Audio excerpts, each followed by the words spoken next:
So the Simanei Milsa, the problem is the Rambam is very machmir with divination, right? You're not supposed to say, "Oh, I ate a black cat walked in front of me, so that's a bad sign." Or you're not supposed to cast a lot or something, do something in order to see what to do, right? We don't need to see the Rambam inside. The Rambam is very much opposed to such things. And although the Rav jumps on the Rambam for this one, don't we have instances? It says the Eved Avraham, where they identify as Eliezer. He basically told God, "Here's the test. If the girl does X, Y, and Z, I'll know that this is the one that you intended for Yitzchak." Right? Wasn't that by Rambam's definition that should have been Usher? Or what Jonathan did when he wanted to see if the Philistines were attackable, vulnerable.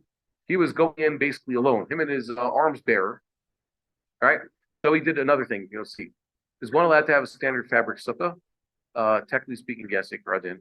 But hold on, we'll address that after this. So the Ravad points out that apparently great biblical characters did what the Rambam would define as divination, saying that you're going to eat this tapuach bidvash, these pomegranates, etc., as a sign of good things to come, is a little bit iffy in by Monadean ways. There was the Maharal certainly accepts it. I'll read you this line over here that someone paraphrased Maharal saying, "Divination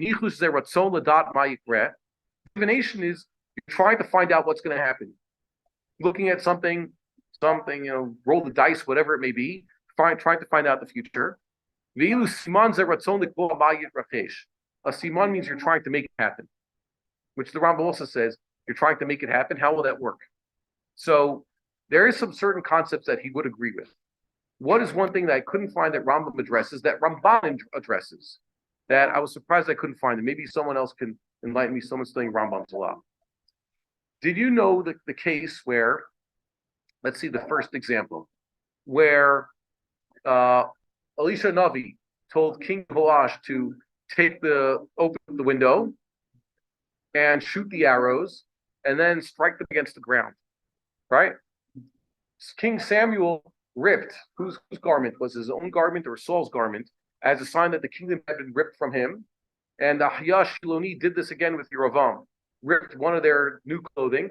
Also, it's ambiguous whose clothing got ripped, but he ripped it and said, take 10 pieces. This is a sign of what's going to happen.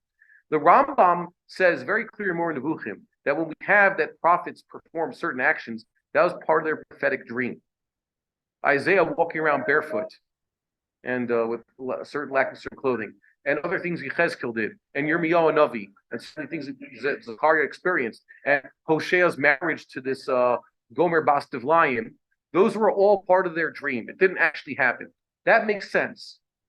What does Rambam make of the Nevi'im performing a performative act upon enunciating the Nevuah? Did they need to do this? Well, what was that? Anybody look into this? So the Ramban says that's a way of strengthening that actually happens. There's this concept among Kabbalists that they call it Mesirat Pitkin, where God's basically giving out the sentence. There's a Beis Din, right? There's a Psak Din. That's the ruling, guilty or innocent, or whatever, neutral. Gzar Din is the execution, the punishment, or whatever they decide to do, the verdict. What's going to be? Mesirat Pitkin is when the Beis Din hands over the official document to whoever is the executioner, execute this guy. God is Malachim, he gives out the Pitkin. He's already come out, let's say, at the end of Yom Kippur, everything's been written up, and now the divine court, so to speak, is handing out the piece of paper. Today, I got something back from the Tiberias municipality. I was in Tiberia a few months ago. I got a parking ticket that I challenged. Thank God for bureaucracy, even though it's online, it's still long bureaucracy. It must have been a year ago. They finally addressed my appeal. And they said, click here and enter your password to read the response. So the response is, after consideration of appeal, long Hebrew, blah, blah, blah, we've decided I actually got it once, that they said, we are dropping your charges. You don't have to pay anything. Have a good day. And most of the time you still have to pay. And now you have to pay a knas and some interest also for your lateness. Okay, that's what they do. So these Tiberia people didn't even, when I clicked to see the official response, the response is click here to pay. Okay? They didn't do like Jerusalem municipality where there's a formality to it. the official response is, here is how to pay. Not, we've considered your appeal and we've come to a decision and whatever. So that's Misirat Pitkin. Here, pay. The bill comes due or execution, whatever it might be, lashes. So there's this idea that God gives us out to people. That's what's actually happening. And when the Navi, for example, does this act that he's been bidden by God to do, he's actually making it start to happen in this world. So God had determined that Solomon would lose his kingdom. So by Ahya Shiloni ripping this garment and giving 10 pieces of it to Yeravam, Shlomo Melech and Rehavam's rival, he was making it actually start to happen. Okay, we understand this concept? So the Rambam, I don't think he would agree with that concept the way they formulated it, but he certainly does agree with the fact that the Kohanim, the Nevi'im, did these performative acts that accompanied their Nevuah, right? And the Rambam actually paskins, like that Gemara in Horeos, when the Gemara talks about various Simanim and acts that are done as a sign of something, what does he actually paskin you're supposed to do? Supposed to anoint the king by the spring, right? The flowing spring, as a sign. And that's what they did. We have examples in the Bible where kings were anointed by the spring. And the Rambam says, when you anoint the Davidic king, that's what you're supposed to do, right? So the Rambam agrees with this conceptually. He cannot deny the fact that the Nevi'im did it. But what would he say when, if we would then take ourselves and decide, I'm going to eat this apple and honey as a sign of having a good year, I'm going to pray for it. So I like to say that when we sit on Rosh Hashanah, Shosim, Ochlim, Smechin, we're doing as God commanded. You can't go wrong if God commanded you. But that's not the apple and honey. That's, meat and wine. That's normal simcha. So I want to say that if someone's going to say, I'm going to have a sweet year because I ate apples and honey, or he's going to say, I'm going to have a bitter year because I ate something bitter and I shouldn't have. Did any of you have this, that your parents didn't let you eat pickles or onions or mustard on Rosh Hashanah? I was subjected to such a thing. Okay? So if you say that the apples are what gave me the sweet year, or the pickles ruined my year, the mustard, harif ruined my year, so that's sort of a problem. But if you pray to God as you eat something, then you're doing like the Nevi'im. Okay? If you offer prayer, God, you can say, this year should be something we pray for on Rosh Hashanah, right? Everybody says such a thing. So you take a sign of it, so you can understand at least Al Pi Kabbalah, according to the Rishonim who did this, and the Tanaim, by the way, Amoraim who performed these acts, that would be okay. But I could say that there's something that you definitely can't do according to Rambam. One is having this idea that it causes it. Or even worse, if you were to say that it's because I ate these pickles, the Rambam would say that that'd be pretty forbidden.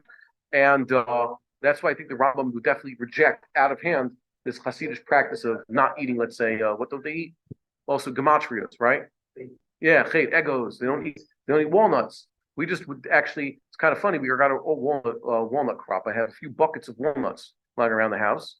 And it'd be funny because that's what we eat now, to tell the kids, no, even though you're supposed to give kids a gozim and klayos, dafka for yontif, I tell them, no, this Rosh Hashanah, don't eat any of those because you're going to have sin. So I think that the Rambam wouldn't like that. So I am looking for more information about this. The Rambam definitely didn't rule like this. He didn't bring this idea of eating the Simanei on Rosh Hashanah.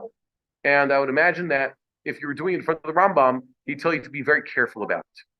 If you want to do it, if you want to, you're excited, just a thing, symbolic of our confidence that God is going to give us a new year. Or we accompany with a prayer and we're trying to do like the Nevi'im and the sages of the Mishnah, that's fine. But if we really think that has sort of power, or we're avoiding anything because we're afraid of it, that is not kosher according to the Rambam. Yeah.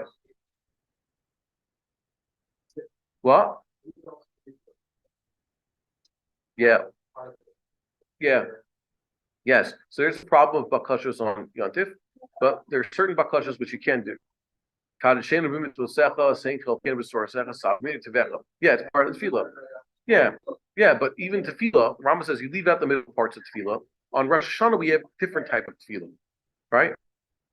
So those types of tefillahs that are specific to Rosh Hashanah about God, this new year should be good. whatever that means, have a good year, is not bakashat tzrachim. It's not God, like everything we say in Shemona Esrei on a weekday. So that would be permissible. Okay, Yistalku sonenu. Okay, it gets a little to it's not like Lamalshinu Malti Zikva and the rest of those prayers. So it's a little bit. Well, a Rachamon, yeah. So there's certain Rachamons you can't say. There's certain Rachamons you can't say. Just leave them out, all of them. Finish it, Yechas Reino, and don't get yourself into the problem.